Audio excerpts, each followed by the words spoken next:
Thailand disebut lakukan aksi memborong rudal Barak MX milik Israel.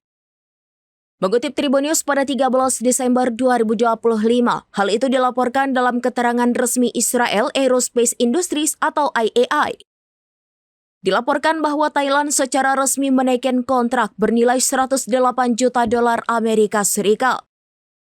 Jumlah itu setara sekitar 1,7 triliun rupiah untuk pengadaan sistem pertahanan udara produksi Israel. Thailand berdalih bahwa pembelian persenjataan itu bertujuan mempercepat modernisasi militernya di tengah meningkatnya ketegangan keamanan kawasan, terutama setelah pengalaman bentrokan perbatasan dengan Kamboja sejak awal tahun. Lantas akibat keterbatasan radar dan pertahanan udara yang terungkap dalam insiden tersebut mendorong Bangkok mempercepat pengadaan sistem pertahanan udara modern Barak MX buatan Israel. Sebagai informasi akhir saja, Thailand masih menggunakan sistem pertahanan udara jarak menengah KS-1A produksi Tiongkok. Namun kemampuan teknologinya dinilai belum mampu menyaingi sistem pertahanan modern buatan Barat maupun Israel.